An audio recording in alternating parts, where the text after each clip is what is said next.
Hello folks, let's go out here and feed the birds this morning. Well, I'd like to have that excavator. I could do some work around here then. I borrowed the neighbor's, well, I didn't borrow it, I paid him for the use of it. But I used one of the neighbor's excavators. It was a big one a few years ago.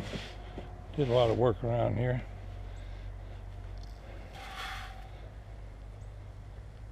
Well, what I was thinking about now. Oh, yesterday I went to the eye doctor. Had YAG laser surgery done on my left eye for secondary cataract type treatment. That finishes up all my cataract work. Just leaves me with the upcoming appointment next month with the guy that realigns your eyeballs. That'll be fun. Up at Emory University. Probably have to make several trips up there. Today is my first trip back to the heart doctor since I got out of the hospital with my heart problem. Probably tell me I hadn't been following his regimen. But we shall see. Today I think I'd like to enlist your help on something. It involves my little buddy Running Bear up in Cherokee, North Carolina. I'll start out by reading you the comment that he made on one of the comments he made. Alright viewers, here's an assignment for you. At least I'd like you to think about it.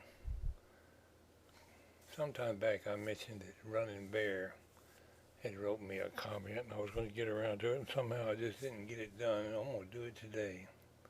And maybe we can enlist some of my viewers' help. Mr. Running Bear writes, "Hello Mr. Walter, little Walter here. Thank you very much for your story. Mr. Carter, our teacher, said that you were a good and honest man to admit that your workbench was messy. He told us today in class that if you admit your faults, you are considered a truthful person. We live on the Cherokee Reservation in North Carolina. Mr. Carter wants us to do a report on why do train wheels slip, and what causes it.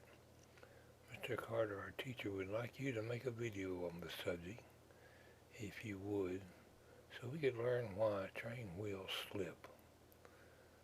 We looked on YouTube, but cannot find any videos that explain how and why they do. Mr. Carter in our class like your channel. We watch it every other day in class. Mr. Carter has been making assignments for us from your videos. We have homework every day. We have to watch a video on your channel and make a report of it and what we learned from it. Well, thank you, and God bless you from Little Walter May, Running Bear." I answered him back, "Running Bear, thanks. There's a chance I will get to video some trains on Sunday. I will try to talk a bit about why wheels slip. Your teacher, Mr. Carter, sounds like a very cool and modern thinking guy.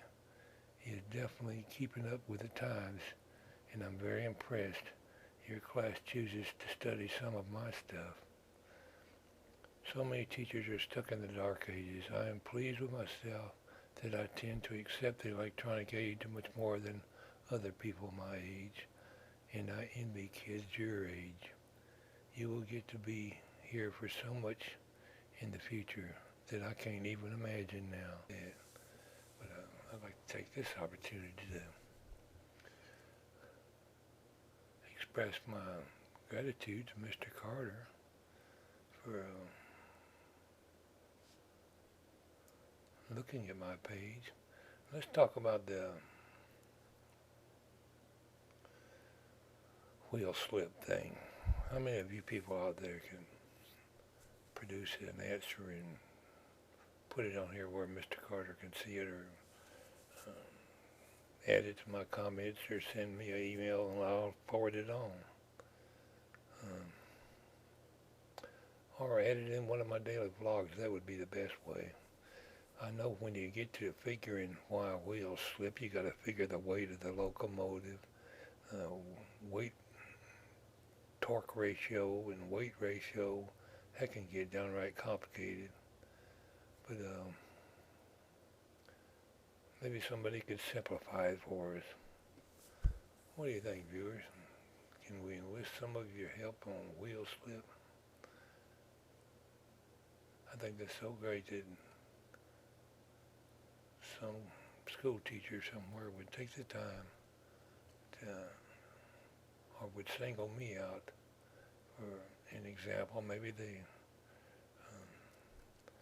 using me as an example of what not to do. Whatever it is, I certainly hope the children are learning from it. And I appreciate y'all listening to my vlog today. It's Pwalpar signing off.